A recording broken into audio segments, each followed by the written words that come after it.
to say good afternoon. Well, welcome you all to session 3 of today's series of panel discussion we have. Yes, of course it is a delayed session, but I think my quality participants and audience must have been energized with the wonderful tea and the cookies or the biscuits they must have offered. And I think post a couple of sessions we also have a good high tea, right? Maybe samosa and sandwiches served together with. So this topic is management of electronic waste. Commonly we know the e-waste, and perhaps this is not so beautiful a problem, although it looks so fanciful when we see that yes, on the IT electronic sector India almost has championed, and in fact if you see globally also in the Silicon Valley, most of this Fortune 100 or 500 company in the IT sector is run by an Indian CEO.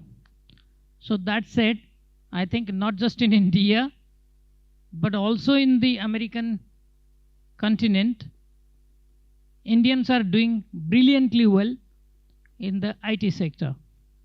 So now the question is it all good on the IT sector?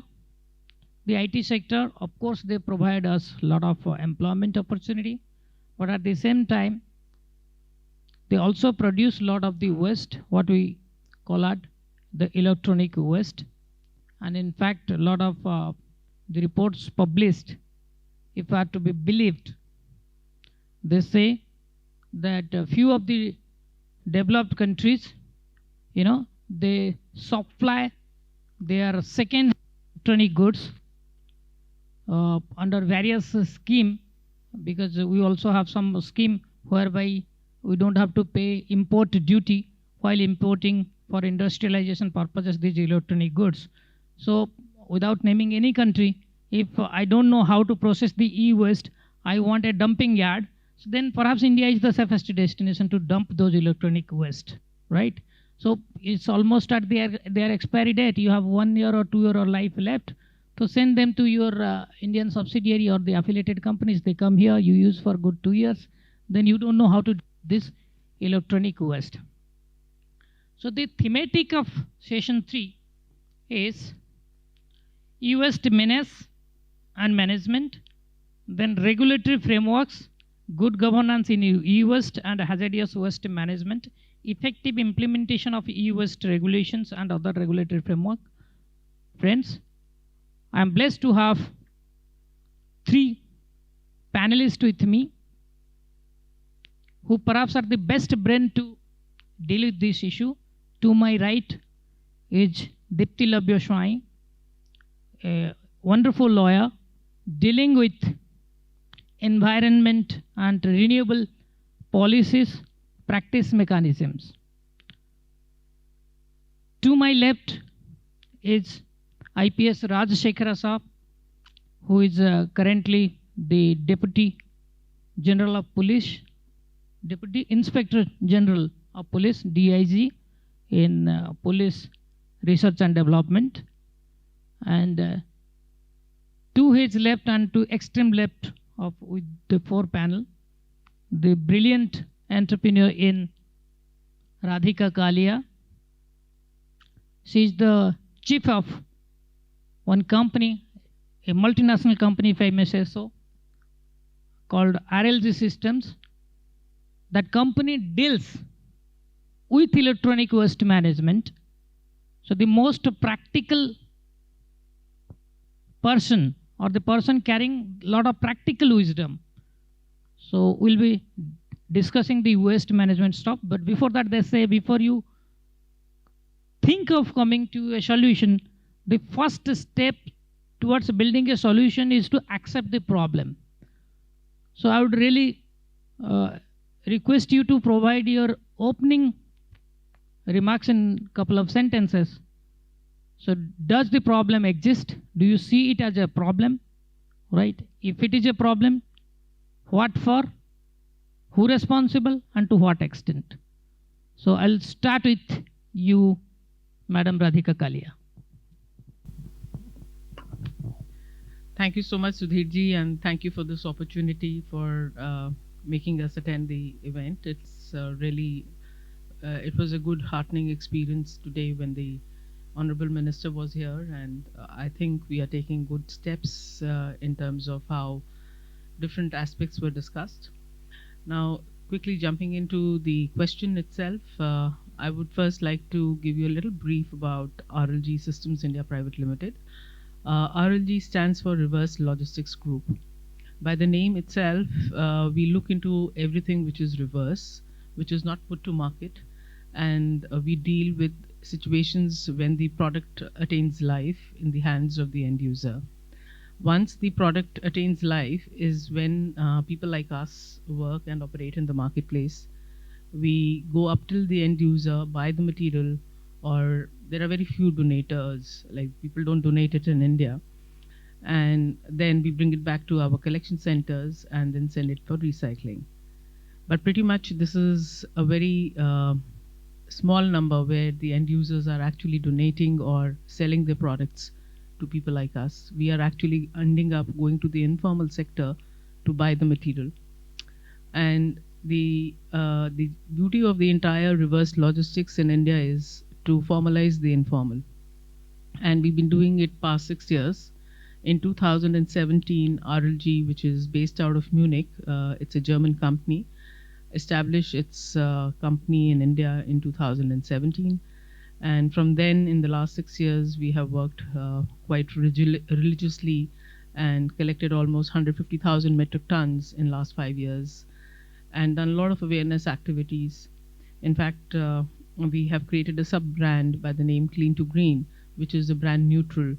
And as per the rules of 2016, the brand owners are supposed to do awareness activities and have their websites, have toll-free number, have take-back program, and action plan has to be submitted to CPCB, and so on and so forth. So our journey has been quite, I would say, different because we are not an Indian company in terms of, while we are Indian, we are local people here and local members are working here. However, the global guidelines were pretty much clear that we are not going to work in cash. We do not have a cash box in our company and we purchase material, and it was very difficult for formalizing the informal because they only wanted cash and they didn't have GST. So our journey began from there, where we helped them having GST account numbers, bank account numbers, and got a lot of informal players, or fondly called kabadiwalas, enrolled with us, and we started working on the reverse channelization, like how a brand owner would put to market through their dealers and retailers. We were actually our dealer and retailers from a sourcing perspective, since it is reverse. So everything is ulta. We are only going backwards. Whatever the brand owners do, they put to market through dealers and retailers. We buy from the market from the kabadiwalas, who actually buy from end users or bulk consumers or dealer retailers, and then they aggregate at a certain location. And what we did was we institutionalized the processes which large organizations would have in terms of buying material, having indirect primary logistics and secondary logistics, bringing in a movement where we would have collection centers as per CPCB guideline, and then that's what primary and secondary logistics would do to products which are lesser than 5 metric ton in a truckload. For us, 1 truckload of scrap is an SKU, and that's how we do our billings and stuff. So it was a very exciting journey, and making even employees to understand what exactly we were doing was, I will not say challenge, but it was a quest for me personally, because people coming from different industries and coming here still could not understand. So typically a person who joins us takes about 8-9 months to understand what we are doing. Though it's a very simple business, it's something similar to put to market. But the reverse, when you walk backwards, you're always scared you might fall down. So generally we like walking front, but when you walk backwards, but that's also an exercise, in yoga, it's an exercise, go backwards. That also helps your body do good. So that has been a little challenging, of course, but with the new rule change, the dynamics changes. Earlier, we were a lot of stakeholders. The bulk consumers had to file their annual report with the State Pollution Control Board. You needed to have a collection center, report an action plan to CPCB, how you're going to collect and do take-back programs. But now it's only the producer and the recycler. And the supply chain, which consists of a lot of other stakeholders, are totally amiss. The cognizance of having collection center, primary and secondary logistics is amiss. So for me, the 2016 is very important because it helped a collection mechanism to exist. But the 22 rule has diluted the entire concept of collection mechanism. This is electronic, but most of the rules are almost on similar lines. Battery is also like that. Plastic is also an EPR certificate regime has come in, and so is tire for that matter. The sad part is that the policymakers have not taken cognizance of people like us who have existed in the ecosystem and understanding how we have built that operations, what efforts have gone in to build that operation system, how the stakeholders have been actually honed and groomed as to how things have to be done. When we started, in 2016, there were only 25 to 30 recyclers in the country. In the earlier rule in 2012, there were hardly 10 or 12. And today, while I speak, there are 500. But these recyclers, 90% are dismantlers, and they're not existing. No longer they need authorization from the CPCB for doing any kind of work. And now they are converting themselves to be recyclers. And sorrowfully, none of the dismantlers knew what is their guideline talking, what the CPCB guideline talks about. So it was not practiced. While the rule is there, the guidelines are there, the business operators or the stakeholders did not apply the guideline on an actual circumstantial way in their own facility. For us, recycling unit is nothing but a manufacturing unit, and it's all doing reverse. It's opening up the boxes. While in the product manufacturing, you are closing the boxes and selling the boxes. Here, you are bringing the boxes and then opening it up and looking into the bill of material. So if, just to give an example, if 1.5 kilogram is the weight of a laptop, if I dismantle that 1.5 kilogram into different components which is there, if I take the weight of those components should be equivalent to 1.5 kgs. So what I pick should be equal to what I dismantle and should be equal to what I crush. So that concept is what recycling has to work on, and the mass flow and the downstream also should work on accordingly. But somewhere we've lost into, well, in India we are quite, we are budding entrepreneurs and we want to make money fast or whatsoever, so we have smaller routes to take. We call it jugaad. But honestly, in recycling, jugaad cannot work if you really want to do it well. So that's what has happened in the last 6 years. Suddenly the rule has changed and nobody understands that recycling can only happen if collection is there. So that part is missing, and I believe Niti Aayog is working on circularity. So this is from a policy standpoint. To the topic which you said, MENACE. Well, it is, whatever we use is a waste. And I'm sure in everybody's drawers there would be a lot of wires or chargers or something which is not working, or a mixer grinder which is not working but parked in the house, or maybe some lamps, or a lot of waste material we accumulate. I think we are hoarders. So hoarding is not the choice of word that we should have while we use and consume products. So it's very important, while we use something, as a discerning user, we should also know how to dispose. So in 2016, there was a definition of an end user. Who decides to dispose? It's the end user. But in 22, this end user is missing totally. You can't go to anybody's house and just pick up their old material. Whereas in developed markets, the things are different. They know they have to go and drop it at a collection center. In Japan, they pay some fees for getting it collected. In France, they have advanced recycling fees. When a product is bought by any customer, he pays 10% upfront for recycling. That consciousness is missing here. And to whatever I have seen since morning, whatever we have discussed in getting new technologies and replacing older technologies, when we replace older technologies, we are creating so much of waste. You can have new AIs and new hydrogen and fuel cells and everything is beautiful. But what happens to the products which are lying with you? What are we doing with it? Is there a BCP planned? Maybe the policymakers have to think about it. How are you disposing it off? Do you have the infrastructures for recycling, for dismantling? Do you have right facility? Is it well equipped in terms of equipments, audits? How is it happening? Are you really catering to the raw materials? Are they really going back to the industry like how it happens in Japan? They're actually giving it back to the industry as raw material. So that still is a question mark. So getting into more technologies, I think that's not going to be an answer for us.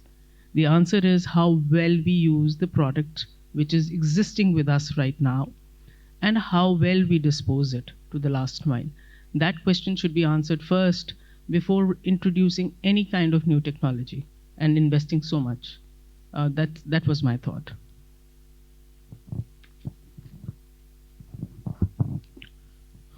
I think I was asking for the MENACE the problem. I think you have told us a plethora problems. But now I think I'll come to you, sir. No hurry to follow a pattern from left to right. I think I'll carry the momentum in going to you, Dipti. Of course, what Radhika highlighted, yes, perhaps may not be a perfect solutions, but it was a good start by bringing up a regulation called as the 2016 EU-Waste Management Regulation. That is what you were on spot. And perhaps there are some amendments in 2022 that has created more confusion than given clarity. So now I think, Dipti, can you enlighten? So managing the e-waste is only under the e-waste management regulations, or we have other provisions maybe in the CPC code or some of the industrial regulations other than this e-waste management regulations? Where else the industry, particularly the mobile industry or the telephone, laptop industries, they really have to have some sincere rules, regulations, and corporate governance practice in place, right? So just to give us some lights into that. What are the prevalent regulations? Sure. Thank you so much. It was, of course, enlightening to hear what Radhika mentioned. But before that, I would, like to thank Green Urja and Sudhir. Thank you very much for inviting me here to speak amongst this esteemed panel. And I would want to say a few words before I jump to the topic. As a lawyer and policy maker, I advise the government in a lot of policy making aspects in the environmental law sector, especially in the renewable energy sector, because at the end of the day, everything is about green energy and clean energy. We're trying to make a sustainable environment. So not only that, I advise private clientele or private companies or MNCs, but also the government in policy making. And these all generally come out after a lot of brainstorm and deliberation. Trust me, that's a very difficult part. And I do note, Radhika, you mentioned that there are some parts missing. Generally some things miss out, but I think, it is only good that, these come up, perhaps at really nice forums such as this, Sudhir, and these are taken up back to the government so that, rightful notifications and changes can take place in this ever-evolving sector. And we do help a lot of companies to take back all of these points back to Niti Aayog. We also advise Niti Aayog as well as definitive ministries. We need to ascertain which is the ministry which is actually idle. So happy to help on that front.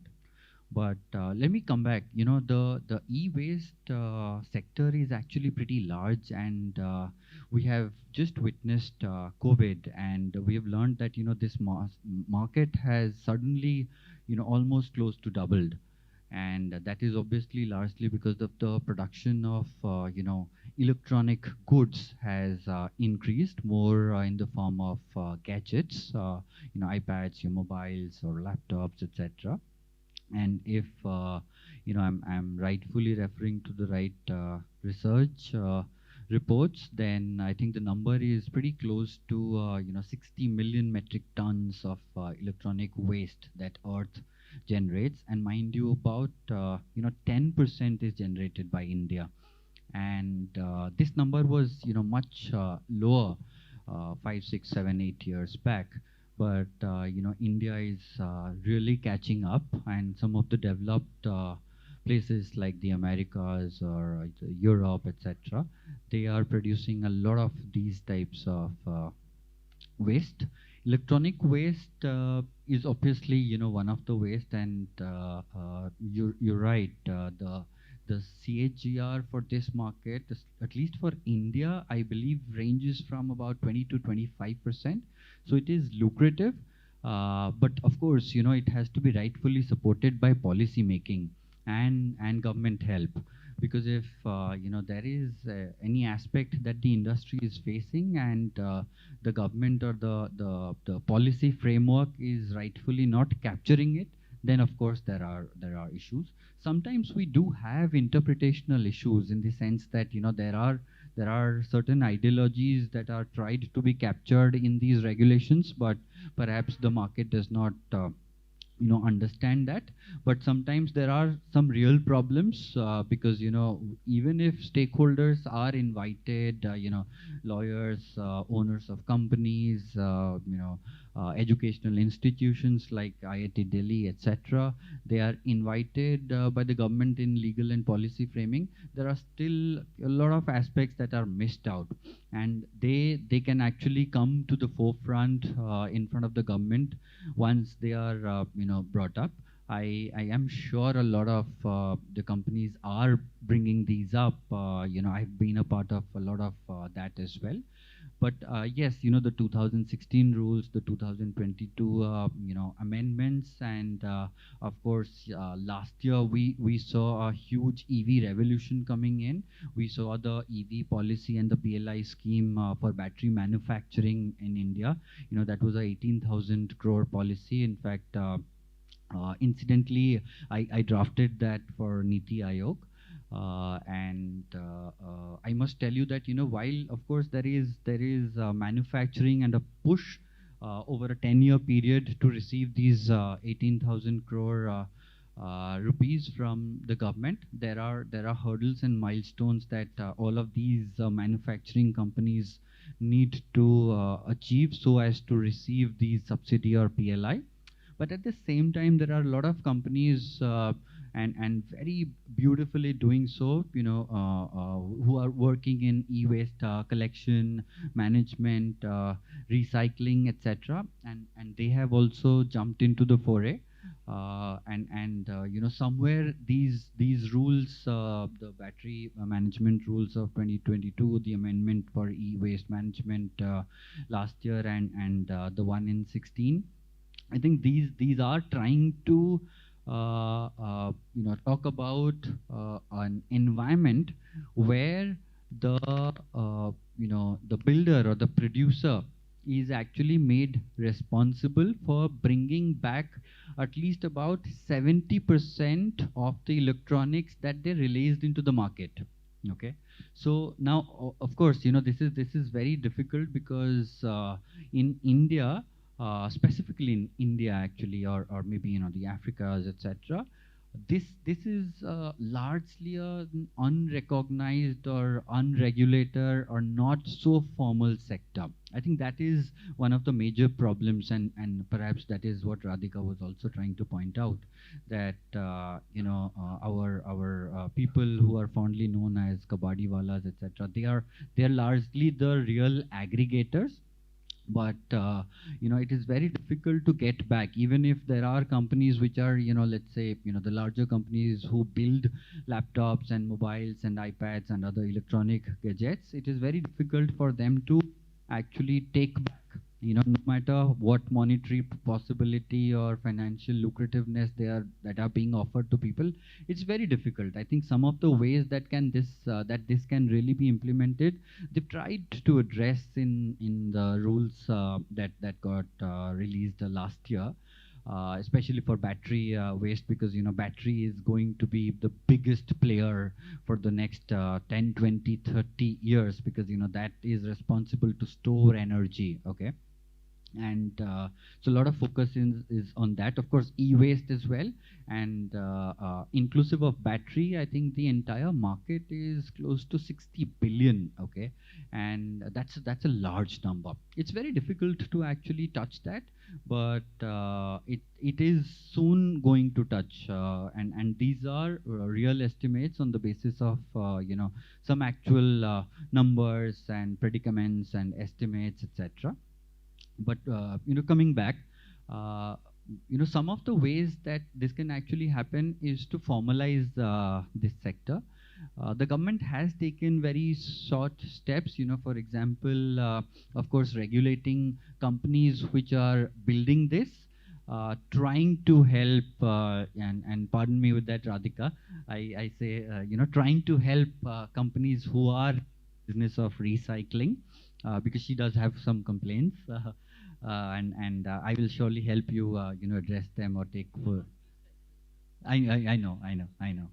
So, but it is difficult. But some of the smaller steps that I was telling you all about is actually in the building bylaws and town planning and city planning. Of course, the formal sector for the industries, it can still be regulated, and a lot of that still goes out. But a lot of this is also generated by households. In just before COVID, the numbers were very small, at about 15% of e-waste being generated from households versus 85% from the industry, the formal sector. But this number, 15%, I don't think has a newer figure. But trust me, I wouldn't be surprised if it has actually reached 25%. That is almost a quarter. Again, thanks to COVID, etc. Because a lot of us are working from home, etc. And we know that this is actually generated from home. A lot of sector working in these industries is also working from home. So that is also contributing. And therefore, these rules are trying to, picture a scenario where a lot of this waste is actually collected back. Just before COVID, I think all of us perhaps will remember that, the government was actually pushing a lot, and this is where, I wanted to point out to Sudhir for his question, that, collection of waste, organic and non-organic,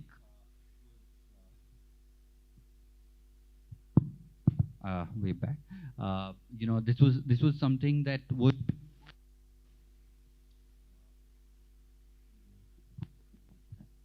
Sorry. Hello. Yeah, this is what.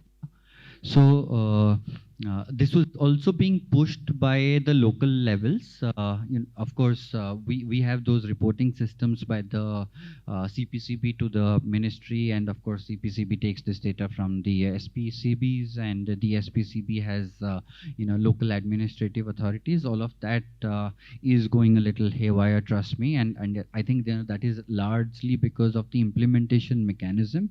We need to be more stringent on that front, so that the real data comes in, and maybe a rightful amount of deterrence is created in terms of perhaps monetary fines, etc. But implementation is key. Because if we still have monetary fine, but it is not implemented, it is difficult. And again, all of this is very difficult to gain. There can be some mechanism, and India has done, some really nice works. I will give you an example because, I help the MITI, the Ministry of Information Technology also. We have, of course, in India developed Aadhaar, etc., that is called the One Stack. And we use a lot of Aadhaar and similar mechanisms to make our online purchases, etc. The government is trying to use this. It'll be very difficult, and I know the population will actually get a lot of pushback. But one of the mechanisms to actually really trace that electronic waste, perhaps, is when we buy our electronic gadgets, we have to quote an Aadhaar. Okay, Aadhaar is, of course, working on the unmaxed number, so that there is no data privacy and issue there. And we also have data privacy related enforcements coming in. It has been held in the pipeline for a long time now, but we have the digital data privacy bill that will come up. But this can be one of the ways where we can actually trace that electronic waste and bring it back. With that, the government can perhaps have real data on the basis of which it can know that this is the area or the municipality or exact PIN code where maximization of electronic waste is there. We can channelize people who are collectors or recyclers for those areas. There can be more push to such areas. There can be more maybe subsidies or financial mechanisms by the government saying that these are the leeways on a first come first serve basis, or some units free, etc. So I think a lot can be done on the basis of that digital one stack that India has produced. It can really be used in a lot of ways. But I think the bottom line, to answer your question, I think we have a lot of regulations here and there. There is a lot of awareness that we really need to bring in to be able to formalize this sector. But e-waste management, especially for battery, I think I work a lot in the renewable energy and the battery sector. Electric vehicles, of course, and we are going to see a lot of that waste being generated in the next decade. I completely agree that we really need to be stringent on implementation of these rules, and of course the deterrence, and of course the stakeholders for the sector. They really need to come forward and perhaps point out that these are the problem areas which the government needs to address and find a solution to it, because that's the way. We talk about a 60 billion sector, CAGR of 23, 24, 25%, but of course there are lacks in implementation mechanisms, policy issues, etc. We're not going to get investors. Okay, we talk about the climate change accord in Paris, etc., etc. But implementation is key, and that's where I think we need to be very strong there. Well, thank you. Okay. So I think from the unfinished part of the answering to the question is, is it the only law for e-waste management regulation 2016, now 2022? I think to add on to that, I think we have enough of a law to address this. If I can really go back, we have a Water Pollution Control Act, we have Air Pollution Control Act, even we have Forest Management Act, we have even Soil Conservation Act. So the e-waste, it looks like the government is still either bluffing or is totally dumbish in its approach to come up with a e-waste management act. Then you should come with a solid waste management act, right? So it's a classification of waste only. I don't really see a different regulations if I have to be a damn good critic of the government, right? You already have enough of the act. So your e-waste is either polluting the soil, or it is already polluting the forest or the water or the air. And you have respective act regulations already in place. Now I think, beg your pardon, I will make your life tough now. When we have this much of act already, and we have a brilliant police system, right? Different layered of police.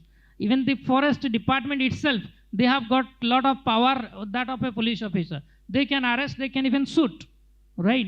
So with such many powers, provisions already in place, why do we need a e-waste management rules? So why can't we implement those existing rules to address this issue? I think, sir, the question goes to you. Absolutely. See, it is very easy to blame the central government or the state governments that you made a legislation, it is a wrong implementation and all those things. Let us tell one thing, for the e-waste or anything else, we are responsible. And for all the global solutions, the local solutions will be there. For example, take a small, this one, for example, IIT Delhi or your corporate sector. There are many laptops or desktops that are being dumped or like that. For example, in our own police department, we bring a concept of CCTNS, Crime Criminal Tracking Network Systems, and we have given the laptops. They don't know either how to use the laptop or the desktop. They keep on laying and all those things. So we can suggest that let it get report and we'll give it to the schools and colleges or the NGOs who can use it. So these can be always this one. Because if you take the 2016 rule, there is a concept called extended producer responsibility, where the producer, whenever he produces something, he had to take back it and 50% of it has to get recycled. There is one concept called deposit refund scheme. What does it mean? For example, you have a 100 rupee fluorescent bulb. You pay 120 rupees and the seller will give 20 rupees back with the interest when the life of the bulb is done. Now the question is that whether it is easy to say the producer and the dealer, but how to choose where are the retailers, how to track those things. That is already there. And the another thing is the section 16 of that act, which says that the 0.01% of only this cadmium or whatever can be only be the material in this one. So it is very difficult to put a cap on this one, especially the corporations and all those things. And I will tell you, this is not so bad, this one, recycling or this one. 1 ton of gold will give 10 grams of gold. Whereas 1 ton of e-waste, if you take out, it will give up to 1 kg of gold. So it is not at that, it is not lucrative, nothing like that. Because it has mercury, it has radium, it has cadmium, and all the important materials. Sometimes even the rare earth materials also it contains in the conductors and all that. Because on the other hand, if you have 85% less energy is utilized when you recycle the copper. So these are all there, especially for the recycle and the reuse. We have the common service center where we can choose the nearest operator, we can buy the recycler and all. And especially the industries where the big cities like New Delhi, there is one place called Sinanur, where the e-waste and all these being collected and this one. Actually, it is the common man. To be frank, that we are less in civic community sense and all those things in this one. That's why India, of course, we are a energy hungry country. We are the 3rd largest e-waste manufacturer in the world.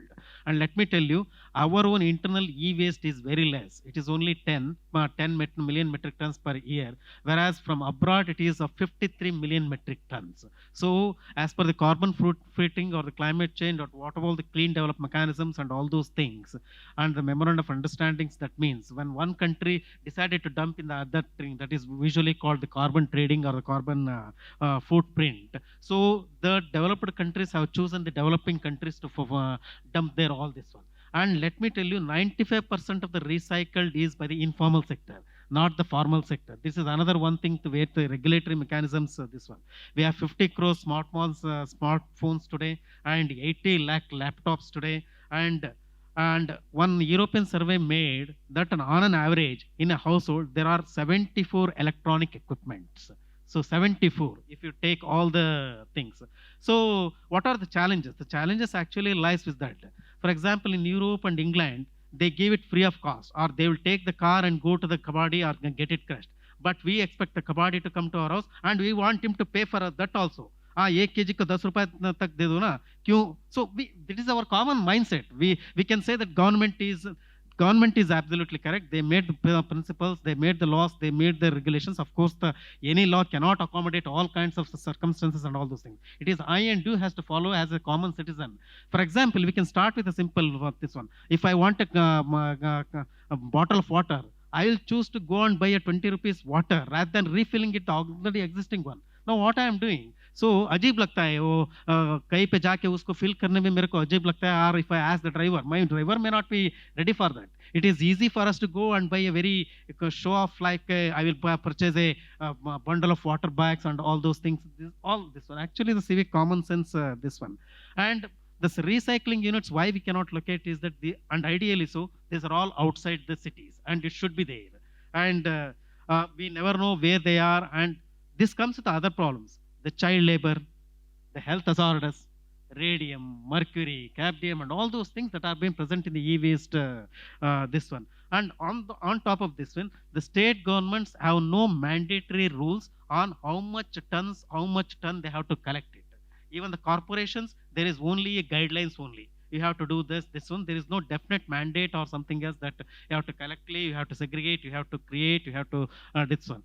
Let me tell you, as a law, in international law, in 1992, the Basel Convention came, where the hazardous movement of hazardous substances. Only in 2006, conference of parties, we added e-waste. By that time, we could not realize that the e-waste may happen. That is also there. So, actually, to be frank, in India, as of now, we have the 80% capacity to recycle all the units. But the problem is that especially the regulatory, this one, how to collect it, how to segregate, how to change it, and all those things, this one. As per the rule in the 2016, they categorized, there are 21 e-wastes. They have come up with 21 e-wastes to be recycled and all those things. They also said that the producer has to be track all the materials that has been sold out and all those things. So this is always there, child labor and all other added this one. So another, what are the solutions? Let us copy from other countries also. In EKU, there is a concept called right to repair. Right to repair means, for example, if I buy a smartphone, the company has to repair that mobile phone till 10 years of advancement of technology. But here we don't have. Here what we have, आप ये पुराना वाला दे दो, मैं नया देता हूँ. This is a common aspect, and we go as per this one. So there are a lot of things that the state government and the central government and this one. So mainly what I can say in the final thing is that especially it is the civic responsibility that we had to take care of all the things, maybe the food waste, maybe the electricity waste. If you go to the government buildings, I may see that when the government employees go out of the work, hardly I have never seen that they must switch off the lights. When they go to the bathrooms, they don't use this one. Always, we cannot say that technology is not a solution. For example, if you go biometric, you put a hand, it keeps on water coming out, whether you want it or not. So, always the technology may not be, of course, technology may. When you come out of the room, we switch off lights as in the private hotels and all those things, that comes the thing. But at the same time, we need to have targets for the corporations, target for the state governments, and also strict rules to be in the place for the government, corporations, and all those things. How? Yes, you share all the desktops or the electronic gadgets that either you recycle it or share with the other persons or the needy ones, where that is the one. So let the job starts with all of us in our own office premises, so that the global solution will have the local solution. Wonderful. Look, a clap for you. Clap for you. Clap for you. Yes, Sudhir sir. sir, I just wanted to interject. Deepti, you have another talent that now you can do a policy, like how police department has a lot of technology things coming up.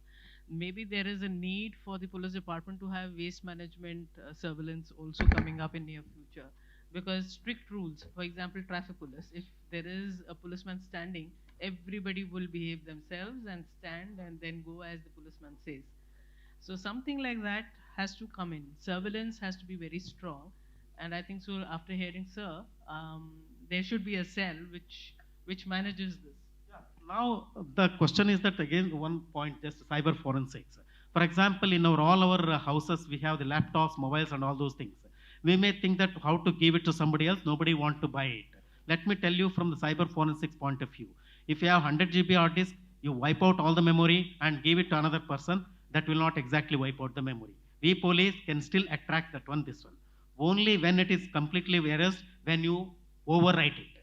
You take out, deleted all the 100 GB file, and you again add 100 GB file, and then deleted it, then I cannot this one. See, these are the common things, because if I want to give, and hamara ye hai, because keyloggers say, and all those things, even if you buy a second-hand mobile or a laptop, there may be keyloggers that keep on tracking and all those things. See, technology has a solution to this one. Wipe out all the memory, overload it, overwrite it, and again give it, and all those things. Of course, we have the system where we can give on a very charity basis, and to the children, to all the NGOs, our electronic gadgets in our houses, and all those things. Not only this one, many other things like food management and all those things, this we can do it very properly. If we have a in-house a mechanism where you can dispose of the things better. Yes. Yeah, and in policing, what happens, as madam said, we have the lathi canes, e-waste, and cameras and all those things. But what happens, there is a small problem in that one. For example, every year our policemen will throw away our uniform, police boots, and all those things, some of the electronic gadgets also. Now, why we cannot give it? Because the thing is that somebody will make misuse of it. That is another aspect, let me frank about it. So no, tomorrow you know, never know, some person who wear all those things and come and start harassing. But again, we can only destruction it, because an unauthorized person cannot use that one. This is also some kind of it is there. We can say that one. Inherent risk is there. So I think the point taken from all these three panelists is, of course, we have respective laws to address this. We are still coming up with more laws, which means, right, we are already burdensome people, right? We already have relevant laws. Even to implement those, we have also proper surveillance system. We have pollution control board almost down to every district, right? Still it is not there. Means I think the solution is not extended producer responsibility. The solution ought to be perhaps the extended civilian's responsibility. So let's think about an ECR, extended civilian responsibility, replacing EPR, or if not to be replaced, then let them both work and be implemented hands in hand. Thank you all three. Thank you. Thank you so much.